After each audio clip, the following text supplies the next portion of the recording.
Hello dear BBC, let's begin.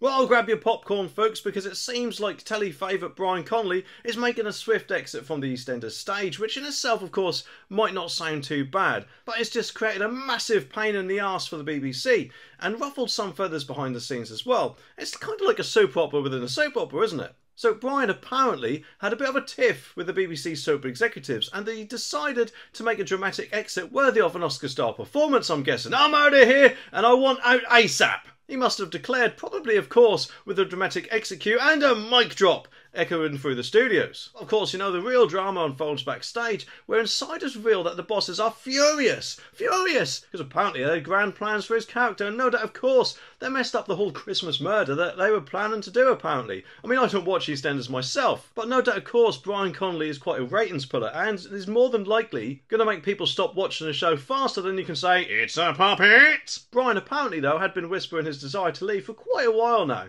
Oh, I guess he didn't actually want to spill the beans at the National Television Awards, where he likely turned to his co-stars and friends saying, "Guess what folks, I'm breaking free." Cue applause and perhaps some champagne toasts. And here's the cherry on top, because Brian's departure has thrown a spanner into the works of the show's long-term plans. I mean, they apparently had already mapped out a major character's death for this Christmas storyline, but now of course they're trying to scramble about making a whole new storyline. It's like they're trying to roast a turkey but suddenly switching to tofu because someone decided at the very last minute that they're vegetarian. But anyway, the article says that telly favourite Brian Conley has abruptly quit EastEnders and told bosses he wants out as quickly as possible. A row with the BBC soap executives led to his exit, and writers are now rushing to fit in the ending of his character Tom Rocky Cotton into the Christmas storyline. An insider said, "It's all come to a head. The truth is, bosses are furious." Brian's frosty departure after 2.5 years is also understood to have seriously derailed the show's long-term plans, sparking fury. Writers had placed him at the heart of the soap's future by marrying Rocky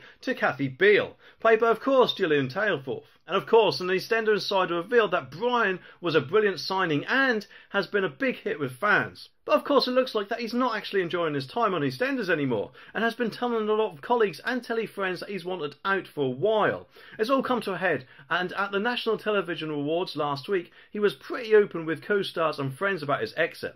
And he seems delighted he's got his own way. The Beeb wanted him to stay, but he's having none of it. And the truth is, bosses are furious. They'd made so many plans around him and his character, and they really thought he was in for the long haul. Kind of reminds me of their TV licence. Maybe they should make a few plans around that as well. But anyway, there's been a lot said in private about him messing up their plans. But whatever's round him up, it feels like he can't get out of it quick enough. And now they're going to have to rewrite their storyline plans for a rapid exit. TV sources say that plans have already been drawn up for another major character's death in this year's Christmas storyline, hinted at in a recent flash-forward scene. But it is now thought that Brian's character Tom will be killed off instead. As one insider put it, there was always a plan for a major death at Christmas, but it wasn't initially going to be this. If Brian wants out, it does make sense to switch it around. There's time to do it before they start filming for the Christmas storylines. And of course, the BBC refused to comment on Brian's departure, adding, "There are many rumours and theories about whose body is under the Christmas tree." Well, apparently Transport for London, the TFL, seems to be enthusiastically collecting more funds than the diligent saver stashing coins in the piggy bank. They've issued over 1.6 million fines in a single year, proudly flaunting their £50 million revenue as if it's the crown jewel in London's public transport network. Imagine this, over 1 million people have been handed penalty charges within a mere 12 months. It's like London's version of some sort of unwelcome guest who shows up and leaves you with an unexpected bill. I mean, just imagine it. Congratulations, you have earned yourself a fine for enjoying the air. Hope you had a great time. But of course that's not all, because TFL reports that 134,832 vehicles decided to return for seconds. Of course TFL, and the pillock in my opinion, who seems to be saying he's Mayor of London, Sadiq Khan, insists that all this revenue is being reinvested into the transport network.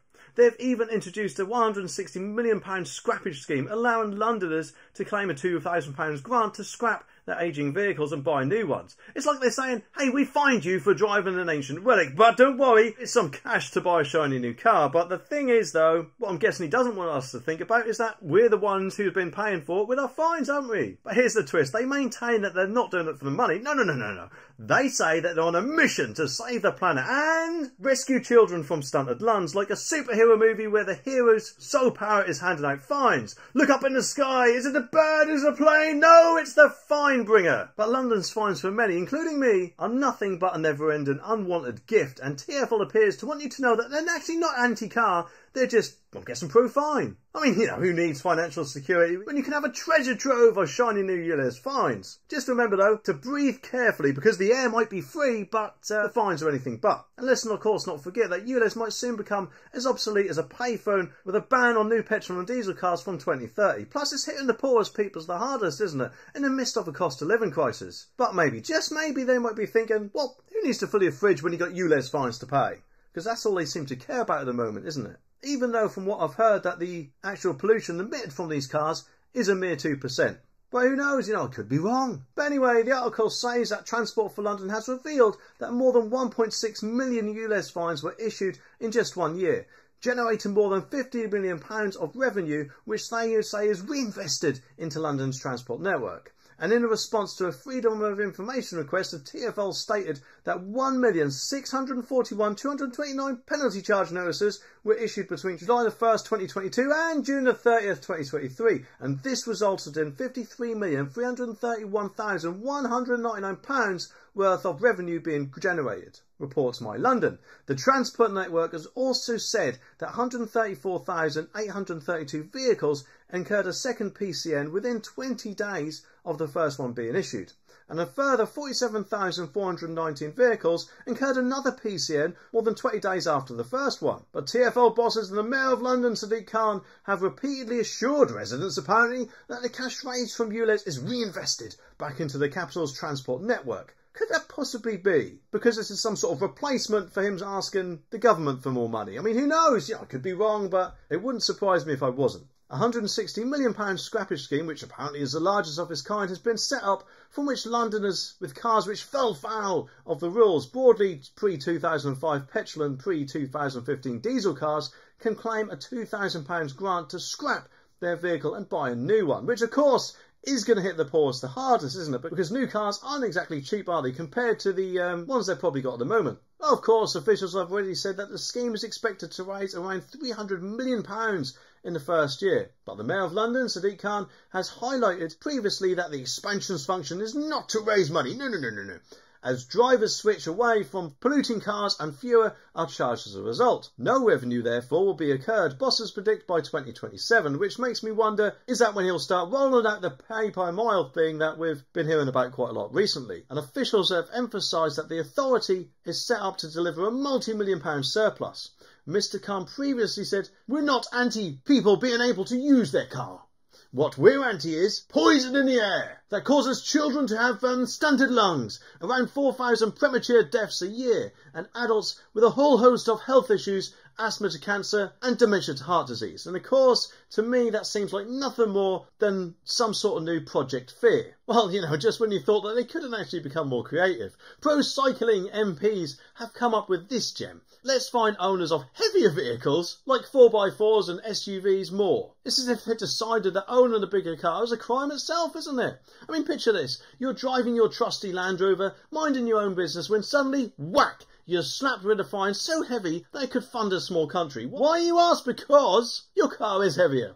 It's like the vehicle version of the bigger they are, the harder they fall. But in this case, it seems like the heavier they are, the harder their wallets are hit. But of course, isn't this just marvellous, you know, because those electric cars, which are bound to be heavy because they contain big, heavy batteries, probably aren't included in this grand scheme. It's like they didn't think about that, did they? Oh, sorry, your car is heavy, but of course it's eco-friendly, so you get a nice little tick. And we'll let you off the hook. Now, the all-party parliamentary group for cycling and walking wants us to believe that larger vehicles should be considered an aggravating factor when involved in accidents. It's as if saying, well, you know, your car might not have actually caused the accident, but it certainly made it worse by being so heavy. It's the equivalent of blaming a sumo wrestler for knocking over your Jenga tower, isn't it? And what's next? You know, are they going to start issuing tougher penalties for, I don't know, based on the number of cup holders in your car or something? I mean, just imagine it. Sir, you have 8 cup holders. 8 cups? They're distracting. You're going away for a long time because of that. And of course, you know, it is a bit ironic that courts already recognise the extra responsibility of those driving heavier transport, like HGVs. Now they want to extend the responsibility to anyone who dares, of course, to drive an SUV. It's like saying, if you're going to drive a big car, you better be ready to pay big fines. I mean, who knows, maybe next they might find people with big appetites at all-you-can-eat buffets. And let's face it, this proposal is definitely not going to sit well with motorists at all, isn't it? And some are rightly questioning its logic. After all, driving a 4x4 doesn't automatically make you a menace on the road, does it? I mean, you're not my girlfriend. Just like, of course, driving a small car doesn't guarantee safety. Electric cars are also heavier, so surely they should also be included in this. But guess what?